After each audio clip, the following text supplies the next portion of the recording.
Hampir setiap orang pernah melakukan perjalanan jauh, entah itu keluar kota, keluar daerah, atau keluar negeri. Tujuan perjalanan pun bermacam-macam. Ada untuk ibadah seperti umroh dan haji, menjenguk saudara atau teman yang sakit, hingga melayat karena kematian. Bisa juga untuk tujuan duniawi seperti bisnis, urusan pekerjaan, atau sekedar refreshing dan jalan-jalan. Perjalanan jauh biasanya menimbulkan ketidaknyamanan karena meninggalkan keluarga, kampung halaman, dan tempat tinggal. Perjalanan jauh juga membuat seseorang memiliki banyak keterbatasan. Apalagi jika harus berjam-jam berada di kendaraan, tentu membuat ruang gerak untuk berbagai aktivitas, termasuk ibadah, juga menjadi sangat terbatas. Islam sebagai agama yang mudah dan memudahkan, memberikan perlakuan khusus terhadap orang-orang yang sedang dalam perjalanan jauh atau yang biasa disebut musafir. Ibadah yang dilakukan dalam perjalanan akan mengalami modifikasi sedemikian rupa, sehingga menjadi lebih ringan daripada seharusnya. Beberapa keringanan yang diperoleh seorang musafir, yaitu keringanan dalam bersuci, keringanan dalam sholat, keringanan dalam puasa. Meski kemajuan sarana transportasi membuat berbagai perjalanan menjadi lebih mudah dan nyaman, namun itu semua tidak membatalkan berbagai keringanan yang telah Allah syariatkan kepada hamba-Nya.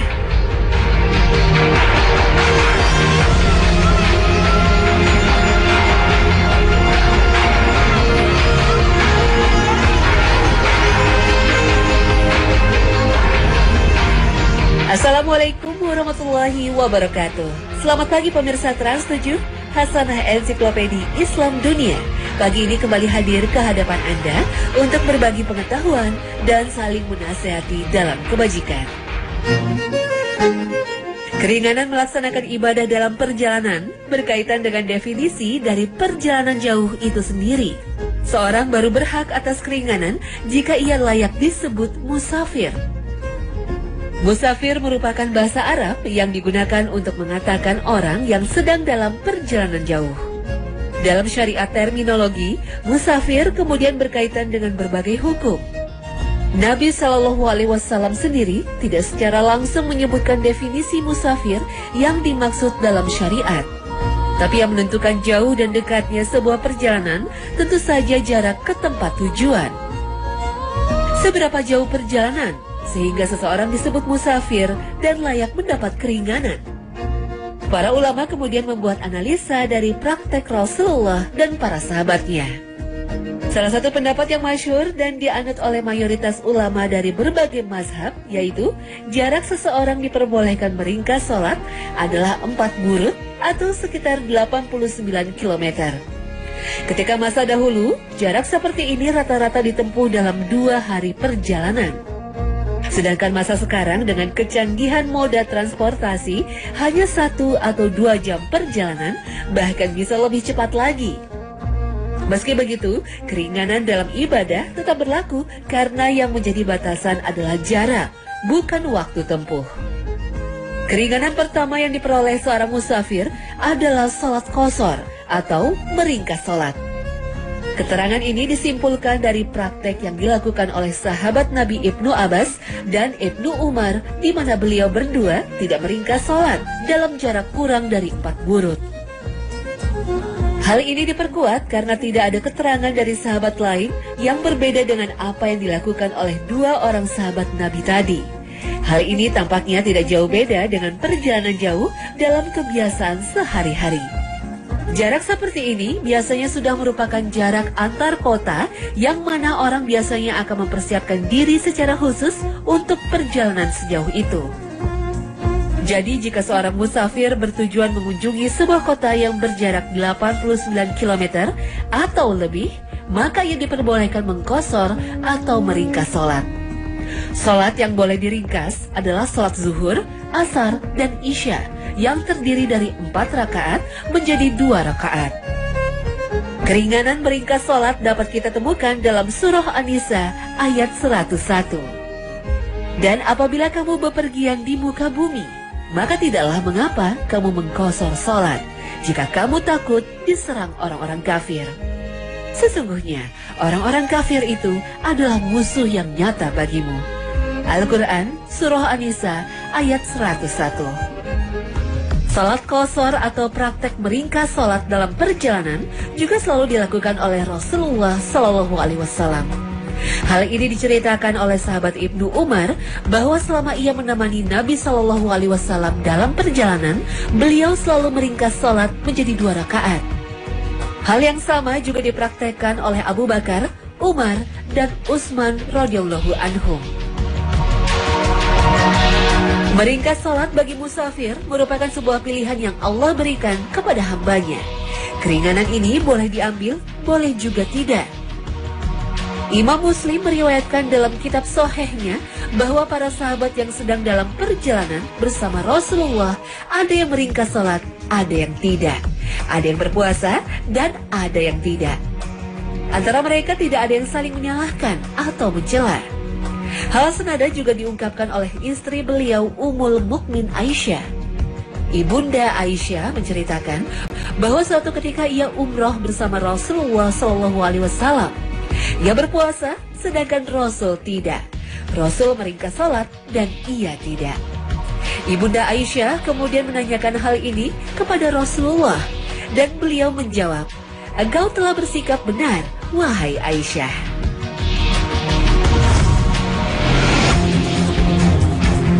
Pertanyaan selanjutnya, jika seseorang melakukan perjalanan menuju kota atau daerah dengan jarak 4 burut atau 89 km, maka mulai kapan ia diperbolehkan meringkas salatnya? Seorang musafir boleh meringkas salatnya ketika ia telah meninggalkan kota atau daerah tempat tinggalnya. Keringanan meringkas salat baru boleh dilaksanakan jika seseorang telah betul-betul melakukan perjalanan. Dan para ulama menyatakan bahwa meringkas salat boleh dilakukan jika seorang musafir telah meninggalkan negeri asalnya. Di zaman sekarang, jika seorang musafir telah meninggalkan batas kota atau daerah asalnya, barulah ia mulai meringkas salat. Misalnya jika seorang musafir dari Jakarta ingin menuju Bandung, maka begitu meninggalkan batas DKI Jakarta, ia telah diperbolehkan meringkas salat yang 4 rakaat menjadi 2 rakaat. Pertanyaan selanjutnya, sampai kapan seorang musafir boleh meringkas salatnya? Apakah selama di Bandung ia tetap boleh meringkas salat? Keringanan meringkas salat masih terus berlanjut meskipun ia telah sampai di kota tujuan. Mayoritas ulama berpandangan bahwa jika ia berniat menetap di daerah tujuan kurang dari 4 hari, maka keringanan meringkas salat masih berlaku. Tapi jika bermaksud menetap 4 hari atau lebih, maka keringanan meringkas salat tidak berlaku. Ini berdasarkan perbuatan Rasulullah Shallallahu Alaihi Wasallam yang diriwayatkan oleh Imam Bukhari dan Muslim. Ketika beliau datang dengan tujuan maksiat atau perbuatan dosa seperti ingin mencuri, merampok, berjudi, berzina, maka tidak berlaku keringanan meringkas salat dan keringanan lainnya. Karena keringanan diberikan untuk memudahkan ibadah, bukan maksiat. Para ulama menetapkan sebuah kaidah bahwa keringanan dalam ibadah tidak dapat digunakan untuk tujuan maksiat. Bagaimana jika musafir menjadi makmum dari penduduk setempat atau sebaliknya? Jika seorang musafir menjadi makmum dari penduduk setempat atau mukim, maka musafir wajib mengikuti imamnya, artinya keinginan meringkas salat tidak berlaku. Ia salat seperti biasa 4 rakaat, meskipun ia terlambat dan hanya mendapat 1 rakaat atau kurang. Imam untuk diikuti, sebagaimana sabda Rasulullah Shallallahu Alaihi Wasallam. Sesungguhnya imam itu untuk diikuti, jangan kalian menyelisihinya. Hadis riwayat Bukhari dan Muslim. Ini juga diperkuat oleh praktek yang dilaksanakan oleh sahabat Nabi Ibnu Umar dan keterangan Ibnu Abbas ketika ada yang bertanya kepadanya, kenapa musafir salat 2 rakaat ketika sendiri dan 4 rakaat ketika menjadi makmum dari orang yang mukim? Ibnu Abbas memberikan jawaban bahwa hal itu termasuk sunnah. Hadis ini diriwayatkan oleh Imam Ahmad. Seorang musafir juga boleh menjadi imam bagi penduduk yang menetap. Ia boleh tetap meringkas salat dan sebaiknya memberitahu makmum sebelum dimulai salat agar nanti mereka menyempurnakan salatnya masing-masing. Seorang musafir juga mendapat keringanan untuk melaksanakan salat sunnah di atas kendaraan, seperti salat witir, salat tahajud, dan salat sunnah lainnya. Sedangkan untuk salat rawatib, bagi mereka yang sudah biasa melaksanakannya, maka ketika di perjalanan, mendapat keringanan untuk tidak melaksanakannya, tapi tetap mendapat pahalanya. Salat sunnah di atas kendaraan beberapa kali dilakukan oleh Nabi SAW. Seperti yang diceritakan oleh sahabat Jabir bin Abdullah, ia berkata, Rasulullah SAW salat sunnah di atas kendaraannya kemana kendaraan itu mengarah. Jika ingin salat wajib, beliau pun turun dan menghadap kiblat. Hadis riwayat Bukhari. Bagaimana dengan salat wajib? Apakah boleh dilakukan di atas kendaraan? Dalam hadis tadi telah diberitakan bahwa Rasulullah ketika akan salat wajib turun dari kendaraannya. Beliau kemudian menghadap kiblat dan salat dengan gerakan sempurna, ruku dan sujudnya. Maka berdasarkan hadis ini, para ulama sepakat bahwa tidak diperkenankan salat wajib di atas kendaraan, kecuali dalam keadaan yang betul-betul darurat. Apa batasan kedaruratan itu? Jika waktu sholat telah masuk, sementara seorang musafir masih di jalan dengan kendaraannya, dalam hal ini ada beberapa langkah yang diambil. Pertama, jika diperkirakan ia akan sampai di tujuan dan masih ada waktu untuk sholat, maka sholat wajibnya dilaksanakan ketika sampai di tujuan atau ketika kendaraan berhenti jika memungkinkan. Jika sholat itu merupakan sholat yang mungkin dijama atau digabung dengan sholat setelahnya, maka jika pada waktu sholat yang kedua, ia telah sampai di tujuan atau kendaraan berhenti, maka ia dapat mengerjakannya di waktu sholat yang kedua. Tetapi jika tetap tidak dimungkinkan untuk dilaksanakan, meskipun dengan cara dijama, karena waktu perjalanan yang sangat panjang dan kendaraan tak mungkin dihentikan, maka saat itu barulah ia melaksanakan sholat wajib di atas kendaraan.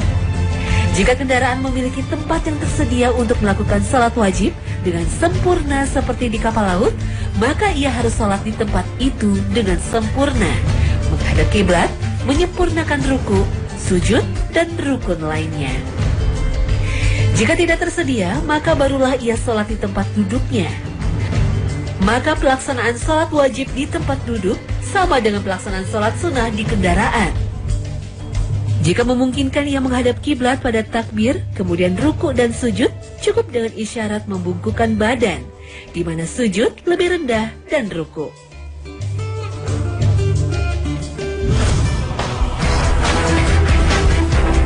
Selain mendapat keringanan berupa meringkas sholat, seorang musafir juga memperoleh keringanan lain dalam sholat, yaitu menjamak sholat atau menggabungkan pelaksanaan dua sholat dalam satu waktu. Salat yang bisa digabungkan yaitu zuhur dengan asar, maghrib dengan isya. Bisa dikerjakan di awal waktu, seperti zuhur dan asar dikerjakan di waktu zuhur atau di akhir waktu. Zuhur dan asar dikerjakan di waktu asar. Dalam perjalanan, pelaksanaan jama biasanya digabung dengan qashar. Alhasil, seorang musafir bisa melaksanakan sholat zuhur dan asar menjadi 4 rakaat yang dipisahkan oleh salam.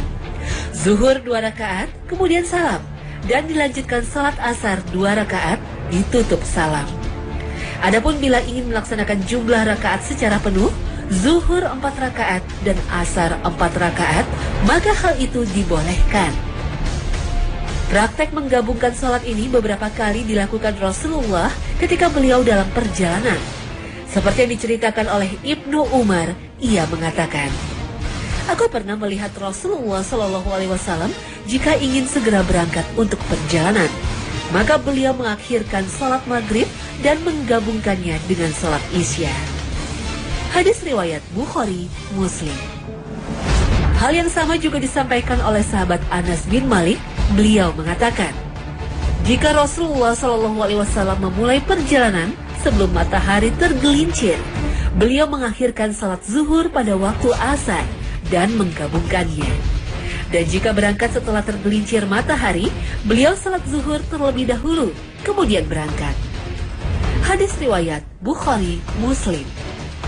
Meringkas salat memang hanya keringanan yang didapat ketika seseorang berstatus musafir.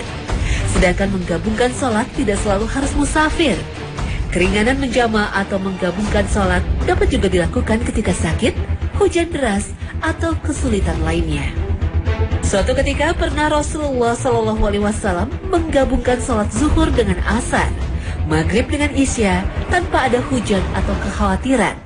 Kemudian hal itu ditanyakan kepada Ibnu Abbas dan beliau menjawab, Rasulullah tidak ingin memberatkan umatnya. Hadis riwayat Muslim.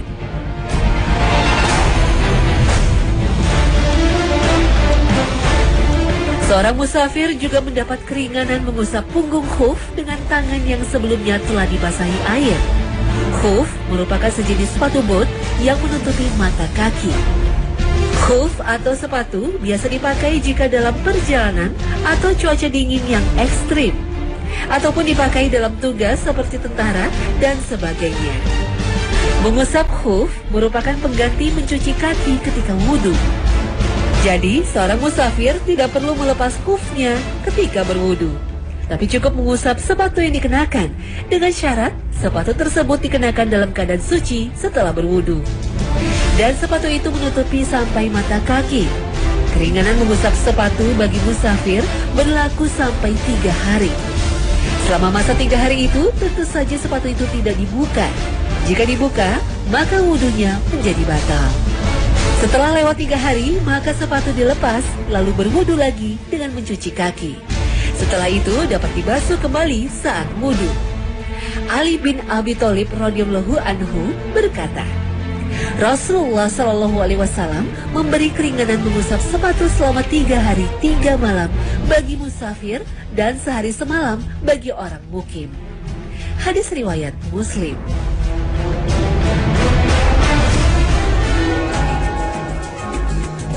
Seorang musafir juga mendapat keringanan untuk tidak berpuasa pada bulan Ramadan. Padahal puasa di bulan Ramadan merupakan kewajiban. Jika seorang musafir memilih untuk tidak berpuasa, maka ada kewajiban untuk menggantinya di hari yang lain. Hal ini Allah Ta'ala nyatakan dalam firman-Nya. وَمَنْ كَانَ مَرِيضًا أَوْ عَلَى سَفَرٍ فَعِدَّةٌ مِّنْ أَيَّامٍ أُخَرَ.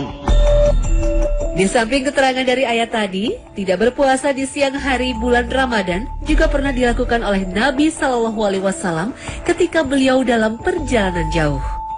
Hal ini diceritakan oleh Ibnu Abbas. Ia berkata bahwa Rasulullah SAW pergi menuju Mekah dalam bulan Ramadan dan beliau berpuasa.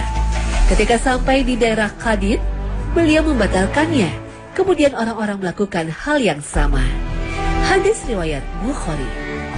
Dalam hadis lain yang diriwayatkan oleh Imam Bukhari, Ibnu Abbas menceritakan bahwa Rasulullah SAW pada saat berjalan jauh, kadang beliau berpuasa dan kadang tidak. Jadi untuk para musafir, memang ada kemudahan untuk tidak berpuasa. Para ulama juga sepakat tentang kebolehan tidak berpuasa bagi mereka yang sedang dalam perjalanan. Kenyamanan moda transportasi di era modern sekarang ini tidak menggugurkan keringanan yang diberikan oleh Allah Ta'ala. Kemudian manakah yang lebih baik ketika sedang musafir, tetap berpuasa atau tidak? Mayoritas ulama berpandangan bahwa puasa lebih baik bagi yang tidak mengalami kelelahan dan kesulitan berarti, terutama dengan kenyamanan alat transportasi saat ini. Apalagi jika dia khawatir akan kesulitan menggantinya di hari lain di saat orang-orang tidak berpuasa. Untuk kasus seperti ini berlaku firman Allah Ta'ala, yaitu dalam beberapa hari yang tertentu, maka barang siapa di antara kamu ada yang sakit atau dalam perjalanan, lalu ia berbuka, maka wajiblah baginya berpuasa sebanyak hari yang ditinggalkan itu pada hari-hari yang lain. Dan bagi orang-orang yang berat menjalankannya, jika mereka tidak berpuasa, maka membayar fidyah dengan memberi makan seorang miskin. Barang siapa yang dengan kerelaan hati mengerjakan kebajikan, maka itulah yang lebih baik baginya. Dan berpuasa lebih baik bagimu jika kamu mengetahui. Al-Quran Surah Al-Baqarah ayat 184. Tetapi bagi yang mengalami kelelahan yang membuat puasa terasa sangat memberatkan, maka dalam situasi ini tidak puasa lebih baik. Bahkan jika kelelahan dan kesulitan itu bisa membahayakan nyawa yang berpuasa, maka puasa bisa menjadi haram. Dalam kasus ini berlaku sabda Rasulullah Shallallahu Alaihi Wasallam ketika dalam sebuah perjalanan melihat kerumunan orang menyaksikan ada seseorang yang dipayungi dan tampak sangat kepayahan, dan beliau mengatakan, bukanlah sebuah hal yang baik berpuasa ketika dalam perjalanan. Hadis riwayat Bukhari dan Muslim. Adapun jika perjalanan ini menjadi sebuah profesi seperti supir bus, masinis, pilot, nahkoda kapal, dan profesi sejenis apakah tetap berlaku keringanan untuk mereka? Profesi-profesi tadi membutuhkan konsentrasi tinggi. Dengan berpuasa, dikhawatirkan akan mengganggu fokus dan menurunnya stamina yang dapat berakibat fatal dan menyebabkan terjadinya kecelakaan. Dalam profesi seperti ini, para ulama membaginya dalam dua kategori. Pertama, musafir tetap, dan kedua, musafir tidak tetap. Musafir tetap yaitu seseorang yang melakukan perjalanan secara terus-menerus. Sedangkan musafir tidak tetap adalah seseorang yang melakukan perjalanan, akan tetapi ada jeda istirahat yang cukup banyak. Profesi-profesi tadi jika termasuk dalam musafir tetap maka boleh meninggalkan puasa Ramadan, dan ia dapat menggantinya dengan membayar fidyah. Sedangkan jika bukan musafir, tetap maka ia wajib menggantinya di hari lain ketika tidak sedang bertugas.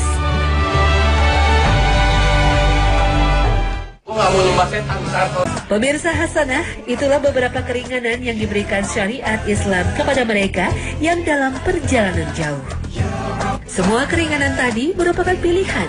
Prinsipnya, jangan sampai seorang muslim meninggalkan kewajibannya dan atau meninggalkan amalan-amalan sunnah lainnya yang telah rutin ia kerjakan, meskipun di tengah keterbatasan dan kepayahan yang menimpanya di dalam perjalanan. Semoga Allah memudahkan kita beramal soleh di mana saja kita berada. Amin ya Rabbal Alamin.